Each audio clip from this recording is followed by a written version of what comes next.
आपणकर जदि कुंभ राशि हुई थाए तेबे एही भिडियोटी को थरे मात्र शेष पर्यंत देखंतु। कुंभ राशि व्यक्तिविशेष मानकर जीवन एही सावित्री अमावास्या ठारू बदलिबाकु जाउअछि। कारण ग्रह नक्षत्र मानकर चलन रे गोटे बहुत बड़ परिवर्तन हेबाकु जाउअछि, जहाद्वारा एमानकर जीवन रे थिबा समस्त दुख कष्टर अंत हेबाकु जाउअछि एवं पुणी थरे खुशी फेरिबाकु जाउअछि। देखंतु बृहस्पति, राहु एवं केतु एवं सूर्यंकर राशि परिवर्तन हेबाकु जाउअछि, जहाद्वारा आपणकर जीवन रे किछि बड़ हेबाकु जाउअछि। आपणक जीवन रे चलिथिबा समस्त दुख कष्टर अंत हेबाकु जाउअछि। एही सावित्री अमावास्या ठारू पुनर्बार आपणकर जीवन रे खुशी फेरिबाकु जाउअछि। तेबे आसंतु जानिबा एही सावित्री अमावास्या ठारू आपणकर जीवन रे कौन सबु बड़ परिवर्तन हेबार अछि। एहा पूर्वरु जदि आपणकर भी कुंभ राशि होई थाए एवं आपण भी ईश्वरंकु सच्चा हृदय भक्ति करुथांती, विश्वास करुथांती, तेबे एही भिडियोटी को लाइक करी कमेंट बॉक्स रे जय मां लक्ष्मी, जय जगन्नाथ अवश्य लिखि दियंतु। बंधुगण देखंतु, जेहेतु पूर्वरु राहु एवं केतु एवं बृहस्पतिंकर स्थिति आपणकर कुंडली रे भल नथिला, जहा फल रे आपणकर स्वास्थ्य खराब रहुथिला, धन जनित समस्या देखा देउथिला। एमिति रे आपणकर राशि रे शनिंकर 7.5 चलिथिला। आपण ऋण नैथिले किंतु ऋण सुझी पारु नथिले। ऋणर भार आपणकर ऊपर बढ़ी जाइथिला। गृह परिवार रे खुशीर वातावरण नथिला। शिक्षा क्षेत्र रे समस्या देखा देउथिला। आपणकर अनेसेसरी खर्च हेउथिला। समाज रे आपणकर मान सम्मान नथिला। आपणको चाकरी प्राप्ति होई पारु नथिला। संतान संतति पाई आपण चिंतित थिले। आपणकर व्यापार वाणिज्य रे लॉस हेउथिला। प्रेम जीवन रे मध्य समस्या देखा देउथिला। तेबे एही भली जहा भी समस्या आपणकर जीवन रे चालुथिला, ताहा एबे दूर हेबाकु जाउअछि। एही सावित्री अमावास्या ठारू आपणकर जीवन रे पुणी थरे खुशी फेरिबाकु जाउअछि। आपणक जीवन रे नूतन सूर्य उदय हेबाकु जाउअछि। बंधुगण देखंतु, सर्वप्रथमे तो देवगुरु बृहस्पतिंकर राशि परिवर्तन होई सारिछि। बृहस्पति आपणकर पंचम भाव को चलन करिसेंति एवं ज्योतिष शास्त्र मतरे पंचम भाव बृहस्पतिंकर चलन को अत्यंत शुभ माना जाइथाए। शास्त्र रे कहा जाइछि कि माटी को धरिले भी सुना पालटि जाइथाए। तो बृहस्पति आपणकर पंचम भाव अछंति, तो पंचम भाव आपणकर प्रेम जीवन, शिक्षा क्षेत्र भाव होइथाए। तो सबुठु प्रथमे तो आपणकर शिक्षा क्षेत्र रे बहुत अधिक सफलता प्राप्ति हेबो। एही सावित्री अमावास्या परे आपणकर शिक्षा क्षेत्र रे बहुत अधिक उन्नति करिवे। आपणकर ज्ञान बढ़िबो, बुद्धि बढ़िबो। आपणकर मन पाठ पढ़ारे लागिबो। आपण कोनोसी उच्च शिक्षा करिबा पाई बाहर को जाई पारंती। कोनोसी नूतन स्थान रे एडमिशन नेई पारंती।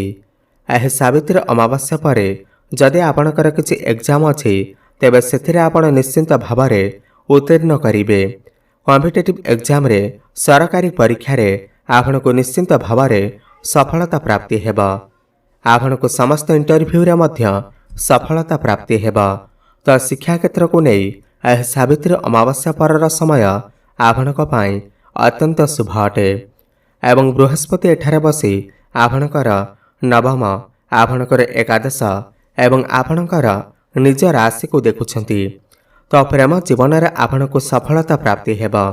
पूर्वरु जदि आपणकर कथावार्ता बंद हो जाइथिला, ब्रेकअप आदि हो जाइथिला, तेबे आपणकर पुणी थरे कथावार्ता होई पारे, पैचअप मते होई पारे।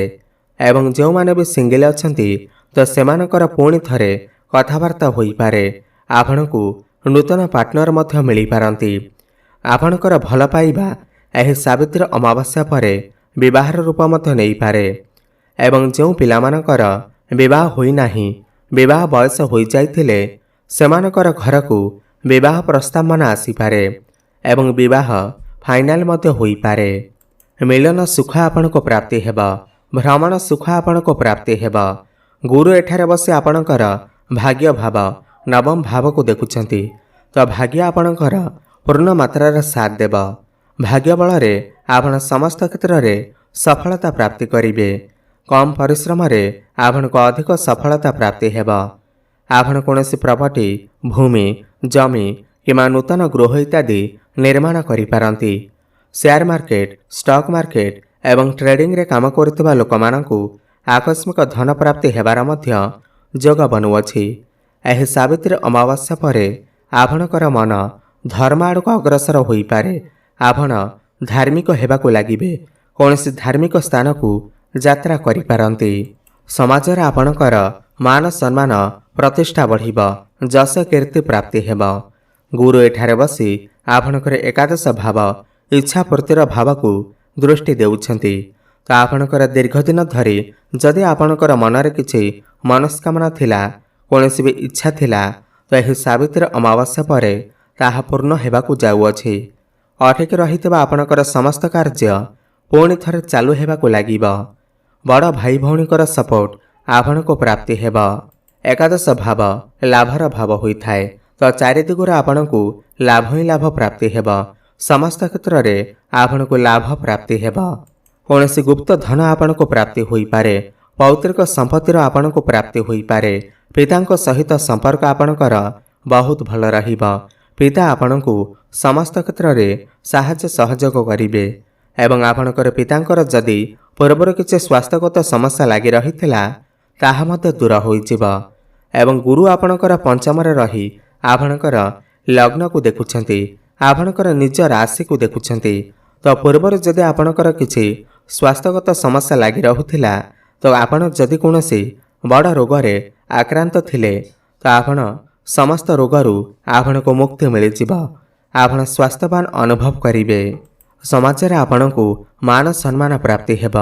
ଆପଣଙ୍କର ଲୋକ ସମ୍ପର୍କ ବଢ଼ିବ ଏବଂ ଆପଣଙ୍କର ଲଗ୍ନରେ ରାହୁ ମଧ୍ୟ ବିରାଜମାନ ଅଛନ୍ତି। ଆପଣ କିଛି ଅଲଗା କରିବାକୁ ଭାବିପାରନ୍ତି। ରାଜନୀତି କ୍ଷେତ୍ରରେ ଥିବା ଲୋକମାନଙ୍କୁ ଅନେକ ସଫଳତା ପ୍ରାପ୍ତି ହେବ। କାହିଁକି ନା ରାହୁ ହେଉଛନ୍ତି ଭ୍ରମିତ ଗ୍ରହ। ଆପଣ ସମସ୍ତ କାର୍ଯ୍ୟକୁ ସର୍ଟକଟ୍ ତରିକାରେ କରିବାକୁ ପସନ୍ଦ କରିବେ। ରାହୁ ଲଗ୍ନରେ ଥିବା ହେତୁ ଆପଣଙ୍କୁ ସମୟ ସମୟରେ ଆକସ୍ମିକ ଧନ ମଧ୍ୟ ପ୍ରାପ୍ତି ହୋଇପାରେ। କିନ୍ତୁ ଆପଣ ଆପଣଙ୍କର ବୈବାହିକ ଜୀବନ ଉପରେ ବିଶେଷ ଧ୍ୟାନ ଦିଅନ୍ତୁ। କାହିଁକି ନା ସପ୍ତମ ଭାବରେ କେତୁ ବିରାଜମାନ ଅଛନ୍ତି। ତ ଆପଣ ଆପଣଙ୍କର ବୈବାହିକ ଜୀବନ ଉପରେ ବିଶେଷ ଧ୍ୟାନ ଦିଅନ୍ତୁ। ଆପଣ ଦୁଇ ଜଣଙ୍କ ମଧ୍ୟରେ କିଛି ମନାନ୍ତର, ମତାନ୍ତର, କିଛି କଳି ଝଗଡ଼ା ମଧ୍ୟ ହୋଇପାରେ। ଏଥିପ୍ରତି ଆପଣ ଟିକେ ଧ୍ୟାନ ଦେବେ। ଦେଖନ୍ତୁ, ଆପଣଙ୍କର କର୍ମ ଭାବର ଅଧିପତି ମଙ୍ଗଳ ଆପଣଙ୍କର ଷଷ୍ଠ ଭାବରେ ବିରାଜମାନ ଅଛନ୍ତି। ତ କର୍ମକ୍ଷେତ୍ରରେ ଆପଣଙ୍କୁ ସଫଳତା ପ୍ରାପ୍ତି ହେବ। ଯେଉଁମାନଙ୍କ ପାଖରେ କୌଣସି ରୋଜଗାର ନଥିଲା, ଯେଉଁମାନେ ବେରୋଜଗାରୀ ଥିଲେ, ସେମାନଙ୍କୁ ନୂତନ କର୍ମ ପ୍ରାପ୍ତି ହୋଇପାରେ। ନୂତନ ଚାକିରି ପ୍ରାପ୍ତି ହୋଇପାରେ। ଆପଣ ଆପଣଙ୍କର କର୍ମକୁ ନେଇ ବିଦେଶ ଯାତ୍ରା ମଧ୍ୟ କରିପାରନ୍ତି ଏବଂ ଯେଉଁମାନେ ବି ବିଦେଶ ଯିବାକୁ ଚାହୁଁଥିଲେ, ତ ସେମାନଙ୍କର ସେହି ଇଚ୍ଛା ମଧ୍ୟ ନିଶ୍ଚିନ୍ତ ଭାବରେ ପୂର୍ଣ୍ଣ ହେବ। ଏବଂ ଆପଣ ଯଦି ପୂର୍ବରୁ କିଛି ଋଣ ନେଇଥିଲେ, କରଜର ମାୟାଜାଲରେ ଫସି ଯାଇଥିଲେ, ତେବେ ସେଥିରୁ ଆପଣଙ୍କୁ ମୁକ୍ତି ମିଳିଯିବ। କୋର୍ଟ କଚେରୀରେ ଯଦି କିଛି ଆପଣଙ୍କର ମାମଲା ଚାଲିଥିଲା, ତ ମାମଲା ଆପଣଙ୍କ ସପକ୍ଷରେ ଯାଇପାରେ। କିନ୍ତୁ ଆପଣ ଆପଣଙ୍କର କ୍ରୋଧ ଉପରେ ଟିକେ ନିୟନ୍ତ୍ରଣ ରକ୍ଷା କରନ୍ତୁ। ଅଧିକ ଲୋନ୍ ନିଅନ୍ତୁ ନାହିଁ, ନହେଲେ ସମସ୍ୟାରେ ପଡ଼ିପାରନ୍ତି। କାହିଁକି ନା ମଙ୍ଗଳ ଷଷ୍ଠ ଭାବରେ ବିରାଜମାନ ଅଛନ୍ତି। ଆପଣଙ୍କର ଟିକେ ଶତ୍ରୁ ବଢ଼ିପାରନ୍ତି। ଏଥିପ୍ରତି ଆପଣ ଟିକେ ସତର୍କ ରହିବେ। ଏବଂ ଆପଣଙ୍କର ଦ୍ୱିତୀୟ ଭାବ ଧନ ଭାବରେ ଶନି, ଶୁକ୍ର ଏବଂ ବୁଧ ବିରାଜମାନ ଅଛନ୍ତି। ଆପଣଙ୍କର ଫାଇନାନ୍ସିଆଲ ଗ୍ରୋଥ ହେବ। ଆପଣ ପଇସା କିଛି ସଞ୍ଚୟ କରିବା ଆରମ୍ଭ କରିବେ। ବ୍ୟାଙ୍କ ବାଲାନ୍ସ ବଢ଼ିବ। ପରିବାରରେ ହସଖୁସିର ଲହରୀ ଲାଗି ରହିବ। ଘର ପରିବାରକୁ କୌଣସି ନୂତନ ଅତିଥି ମଧ୍ୟ ଆସିପାରନ୍ତି। ଯେଉଁମାନେ ଅନଲାଇନରେ କାମ କରୁଛନ୍ତି, ଡିଜିଟାଲର କାମ କରୁଛନ୍ତି, କନଷ୍ଟ୍ରକ୍ସନର କାମ କରୁଛନ୍ତି, IT ସେକ୍ଟର, ଟେକ୍ନିକାଲ ଫିଲ୍ଡରେ ଅଛନ୍ତି, କୌଣସି କମ୍ପାନୀରେ କାମ କରୁଛନ୍ତି, ସେମାନଙ୍କୁ ଅନେକ ଶୁଭଫଳ ପ୍ରାପ୍ତି ହେବ। ଏବଂ ଆପଣ ଯଦି ବ୍ୟାପାର ବାଣିଜ୍ୟ କରୁଛନ୍ତି, ବ୍ୟାପାର ବାଣିଜ୍ୟରେ ତ ଆପଣ ଉନ୍ନତି ପ୍ରାପ୍ତି କରିବେ। କିନ୍ତୁ ପାର୍ଟନରସିପ୍ରେ ବ୍ୟାପାର ବାଣିଜ୍ୟ କରୁଥିଲେ ଆପଣ ଟିକେ ସତର୍କତା ଅବଲମ୍ବନ କରନ୍ତୁ। କାହାକୁ ଆଖି ବନ୍ଦ କରି ବିଶ୍ୱାସ କରନ୍ତୁ ନାହିଁ, ନହେଲେ ଅସୁବିଧାରେ ପଡ଼ିପାରନ୍ତି। ଆପଣ କିଛି ନୂତନ ବ୍ୟାପାର ମଧ୍ୟ ଆରମ୍ଭ କରିପାରନ୍ତି। ତେବେ ମୋଟାମୋଟି ଦେଖିବାକୁ ଗଲେ ଏହି ସାବିତ୍ରୀ ଅମାବାସ୍ୟା ପରେ कुंभ राशि व्यक्तिविशेष माने समस्त क्षेत्र में उन्नति करने को जाउछंती। ताहा शिक्षा क्षेत्र में हेउ, कर्म क्षेत्र में हेउ, स्वास्थ्य रे हेउ, भाग्य रे हेउ, समस्त क्षेत्र में उन्नति करने को जाउछंती। अधिक शुभफल प्राप्ति करने पाई आपण प्रत्येक मंगलवार दिन हनुमान चालीसार पाठ करंतु। हनुमान को मंदार फूल अर्पण करंतु, शुभफल प्राप्ति हेब। एवं शनिकर बीजमंत्र जप अवश्य करंतु। ओम प्रांग प्रिंग प्रंग सह शनिश्चराय नमः 108 थर प्रत्येक दिन जप करंतु, शुभफल प्राप्ति हेब। एवं प्रत्येक गुरुवार दिन कदली गछ मूल हलदी पानी अर्पण करंतु एवं सूर्य को जलार्घ्य अर्पण करंतु। शुभफल प्राप्ति हेबा सहित आपणकर भाग्य रे उन्नति आसीब। धन्यवाद।